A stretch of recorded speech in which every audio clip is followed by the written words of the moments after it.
بسم الله الرحمن الرحيم الحمد لله الذي أنزل على عبده الكتاب ولم يجعل له عوجا قيما لينذر بأسا شديدا من لدنه ويبشر المؤمنين الذين يعملون الصالحات أن لهم أجرا حسنا ماكثين فيه أبدا وينذر الذين قالوا اتخذ الله ولدا ما لهم به من علم ولا لآبائهم كبرت كلمة تخرج من أفواههم إن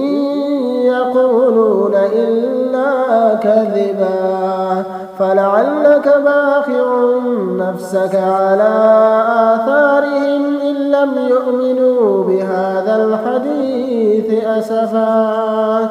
إنا جعلنا ما على الأرض زينة لها لنبلوهم أيهم أحسن عملا وإنا لجاعلون ما عليها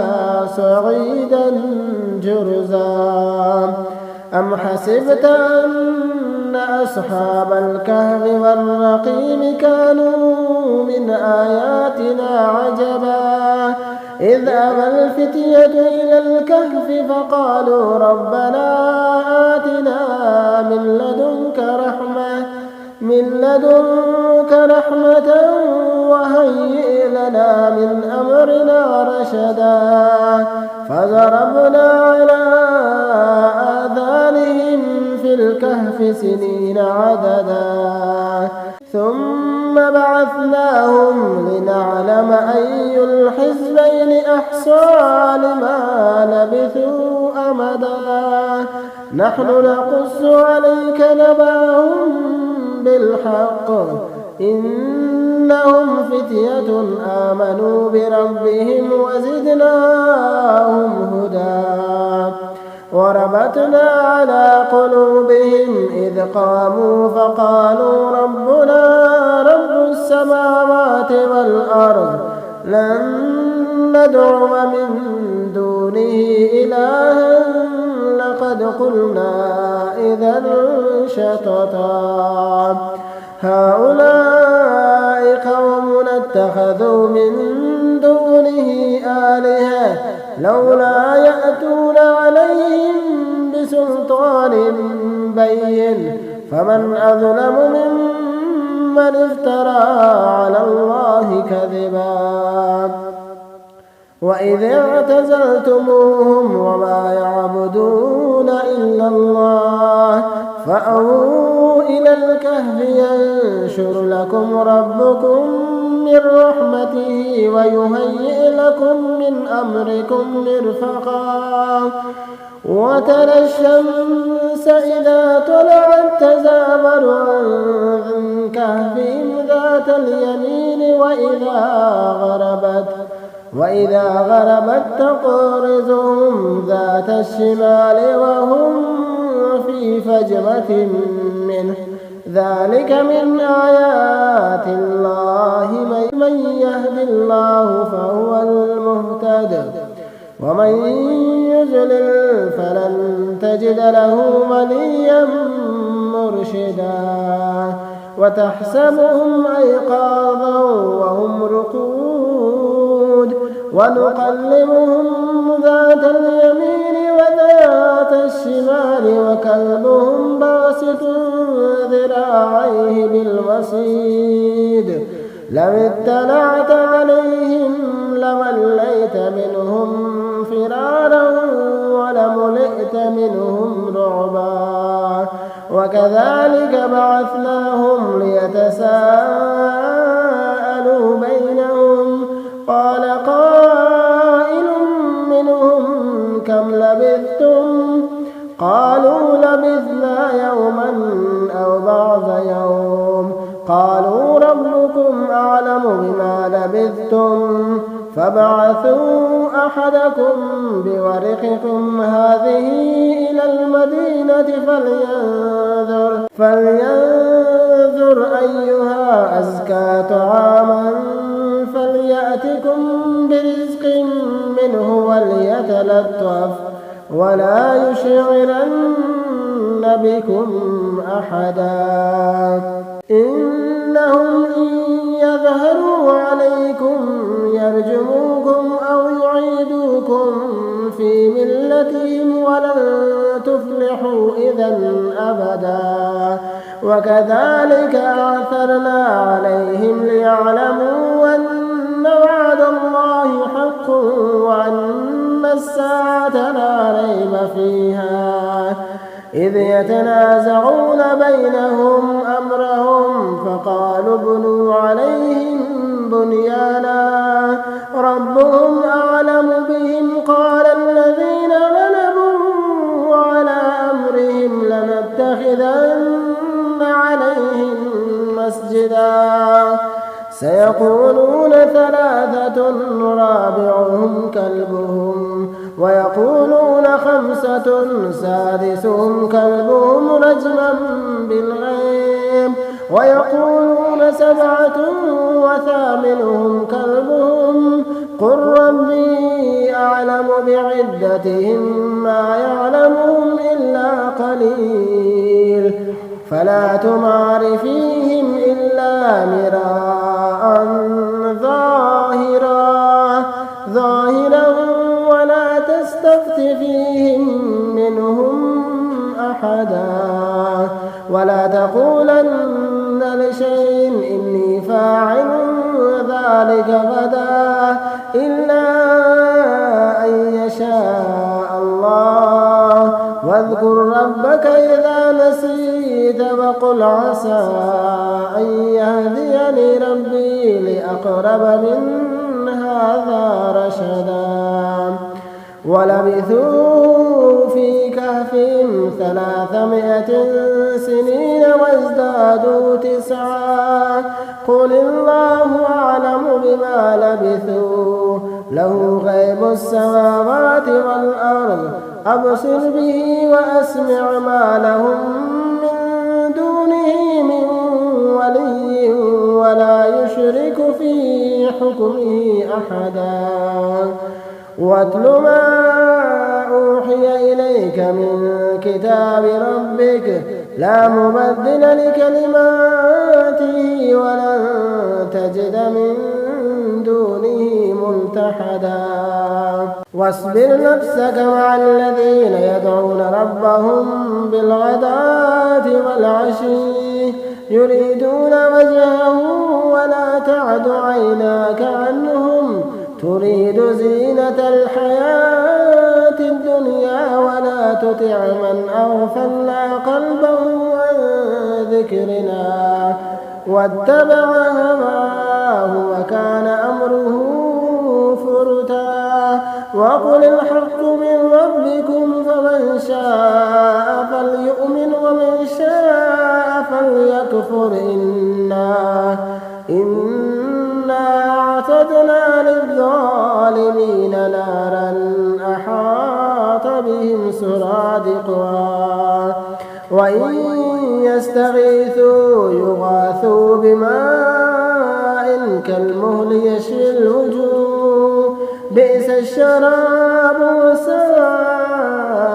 مرتفقا إن الذين آمنوا وعملوا الصالحات إنا لا نضيع أجر من أحسن عملا أولئك لهم جنات عدن تجري من تحتهم الأنهار يحلون فيها من أساور من ذهب ويلبسون ثيابا خضرا من سندس واستبرق متكئين فيها على الأرائك نعم الثواب وحسنت مرتفقا واضرب لهم مثلا الرجلين جعلنا لأحدهما جنتين من أعناب وحففناهما بنخل وجعلنا بينهما زرعا كلتا الجنتين آتت أكلها ولم تظلم منه شيئا وفجرنا خلالهما نهرا وكان له ثمر فقال لصاحبه وهو يحاوره أنا أكثر منك مالا وأعز نفرا ودخل جنته وهو ظالم لنفسه قال ما أظن أن تبيد هذه أبدا وما أظن الساعة قائمة ولئن رددت إلى ربي لأجدن خيرا منها منقلبا قال له صاحبه وهو يحاوره وكفرت بالذي خلقك من تراب ثم من نطفة ثم سواك رجلا لكن هو الله ربي ولا أشرك بربي أحدا ولولا إذ دخلت جنتك قلت ما شاء الله لا قوة إلا بالله إن ترني أنا أقل منك مالا وولدا فعسى ربي أن يؤتيني خيرا من جنتك ويرسل عليها حسبانا من السماء فتصبح سعيدا زلقا أو يصبح ماؤها غورا فلن تستطيع له طلبا وأحيط بثمره فأصبح يقلب كفيه على ما أنفق فيها وهي خاوية على عروشها ويقول يا ليتني لم أشرك بربي أحدا ولم تكن له فئة ينصرونه من دون الله وما كان منتصرا هنالك الولاية لله الحق هو خير ثوابا وخير عقبا واضرب لهم مثل الحياة الدنيا كماء أنزلناه من السماء فاختلط به نبات الأرض فأصبح هشيما تذروه الرياح وكان الله على كل شيء مقتدرا المال والبنون زينة الحياة الدنيا والباقيات الصالحات خير عند ربك ثوابا وخير أملا ويوم نسير الجبال وترى الأرض بارزة وحشرناهم فلم نغادر منهم أحدا وعرضوا على ربك صفا لقد جئتمونا كما خلقناكم أول مرة بل زعمتم أن لن نجعل لكم موعدا ووزع الكتاب فترى المجرمين مشفقين مما فيه ويقولون يا ويلتنا ما لهذا الكتاب لا يغادر صغيرة ولا كبيرة إلا أحصاها ووجدوا ما عملوا حاضرا ولا يظلم ربك أحدا وإذ قلنا للملائكة اسجدوا لآدم فسجدوا إلا إبليس كان من الجن ففسق عن أمر ربه أفتتخذونه وذريته أولياء من دوني وهم لكم عدو بئس للظالمين بدلا ما أشهدهم خلق السماوات والأرض ولا خلق أنفسهم وما كنت متخذ المضلين عضدا ويوم يقول نادوا شركائي الذين زعمتم فدعوهم فلم يستجيبوا لهم وجعلنا بينهم موبقا ورأى المجرمون النار فظنوا أنهم مواقعوها ولم يجدوا عنها مصرفا ولقد صرفنا في هذا القرآن للناس من كل مثل وكان الإنسان أكثر شيء جدلا وما منع الناس أن يؤمنوا إذ جاءهم الهدى ويستغفروا ربهم إلا أن تأتيهم سنة الأولين أو يأتيهم العذاب قبلا وما نرسل المرسلين إلا مبشرين ومنذرين ويجادل الذين كفروا بالباطل ليدحضوا به الحق واتخذوا آياتي وما أنذروا هزوا ومن أظلم ممن ذكر بآيات ربه فأعرض عنها ونسي ما قدمت يداه إنا جعلنا على قلوبهم أكنة أن يفقهوه وفي آذانهم وقرا وإن تدعوهم إلى الهدى فلن يهتدوا إذا أبدا وربك الغفور ذو الرحمة لو يؤاخذهم بما كسبوا لعجل لهم العذاب بل لهم موعد لن يجدوا من دونه موئلا وتلك القرى أهلكناهم لما ظلموا وجعلنا لمهلكهم موعدا وإذ قال موسى لفتاه لا أبرح حتى أبلغ مجمع البحرين أو أمضي حقبا فلما بلغا مجمع بينهما نسيا حوتهما فاتخذا سبيله في البحر سربا فلما جاوزا قال لفتاه آتنا غداءنا لقد لقينا من سفرنا هذا نصبا قال أرأيت إذا أوينا إلى الصخرة فإني نسيت الحوت وما أنسانيه إلا الشيطان أن أذكره واتخذ سبيله في البحر عجبا قال ذلك ما كنا نبغي فارتد على آثارهما قصصا فوجدا عبدا من عبادنا آتيناه رحمة من عندنا وعلمناه من لدنا علما قال له موسى هل أتبعك على أن تعلمني مما علمت رشدا قال إنك لن تستطيع معي صبرا وكيف تصبر على ما لم تحط به خبرا قال ستجدني إن شاء الله صابرا ولا أعصي لك أمرا قال فإن اتبعتني فلا تسألني عن شيء حتى أحدث لك منه ذكرا فانطلقا حتى إذا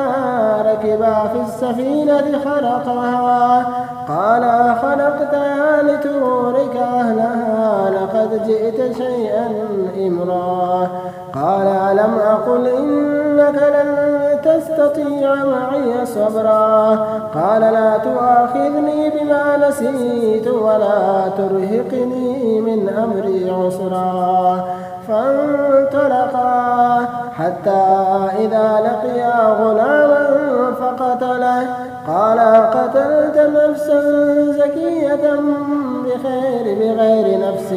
لقد جئت شيئا نكرا قال ألم أقل لك إنك لن تستطيع معي صبرا قال إن سألتك عن شيء بعدها فلا تصاحبني قد بلغت من لدني عذرا فانطلقا حتى إذا أتيا أهل قرية استطعما أهلها فأبوا أن يزيفوهما فوجدا فيها جدارا يريد أن ينقض فأقامه قال لو شئت لاتخذت عليه أجرا قال هذا فراق بيني وبينك سأنبئك بتأويل ما لم تستطع عليه صبرا أما السفينة فكانت لمساكين يعملون في البحر فأردت أن أعيبها وكان وراءهم ملك يأخذ كل سفينة غصبا. وأما الغلام فكان أبواه مؤمنين فخشينا أن يرهقهما طغيانا وكفرا فأردنا أن يبدلهما ربهما خيرا منه زكاة وأقرب رحما. وأما الجدار فكان لغلامين يتيمين في المدينة وكان تحته كنز لهما وكان أبوهما صالحا فأراد ربك أن يبلغا أشدهما ويستخرجا كنزهما رحمة من ربك وما فعلته عن أمري ذلك تأويل ما لم تستطع عليه صبرا. ويسألونك عن ذي القرنين قل سأتلو عليكم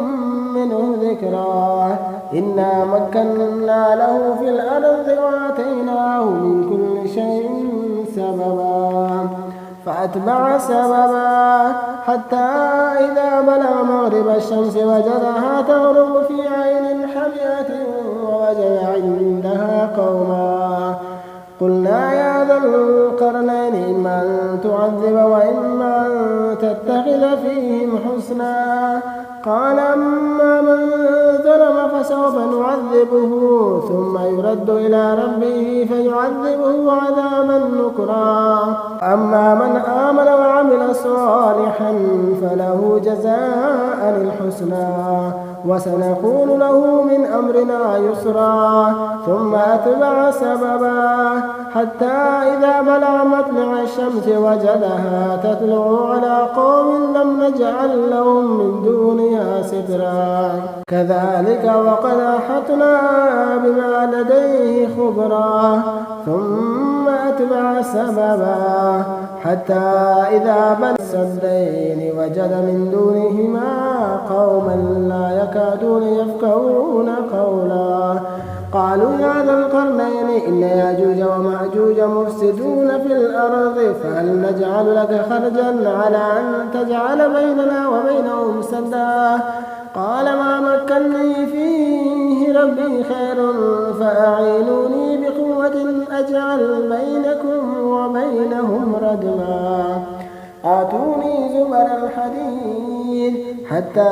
إذا ساوى بين السدفين قال انفخوا حتى إذا جعله نارا قال آتوني أفرغ عليه قطرا فما استطاعوا أن يظهروه وما استطاعوا له نقبا قال هذا رحمة من ربي فإذا جاء وعد ربي جعله دكا وكان وعد ربي حقا وتركنا بعضهم يومئذ يموج في بعض ونفخ في السور فجمعناهم جمعا وعرضنا جهنم يومئذ للكافرين عرضا الذين كانت أعينهم في غطاء عن ذكري وكانوا لا يستطيعون سمعا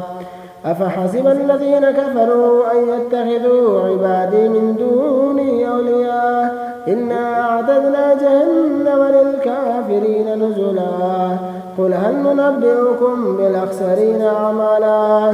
الذين ضل سعيهم في الحياة الدنيا وهم يحسبون أنهم يحسنون صنعا أولئك الذين كفروا بآيات ربهم ولقائه فحبطت أعمالهم فلا نقيم لهم يوم القيامة وزنا ذلك جزاؤهم جهنم بما كفروا واتخذوا آياتي ورسلي هزوا إن الذين آمنوا وعملوا الصالحات كانت لهم جنات الفردوس نزلا خالدين فيها لا يبغون عنها حبلا قل لو كان البحر مدادا لكلمات ربي لنفد البحر قبل أن تنفد كلمات ربي ولو جئنا بمثله مددا قل إنما أنا بشر مثلكم يوحى إلي أنما إلهكم إله واحد فمن كان يرجو لقاء ربه فليعمل عملا صالحا ولا يشرك بعبادة ربه أحدا.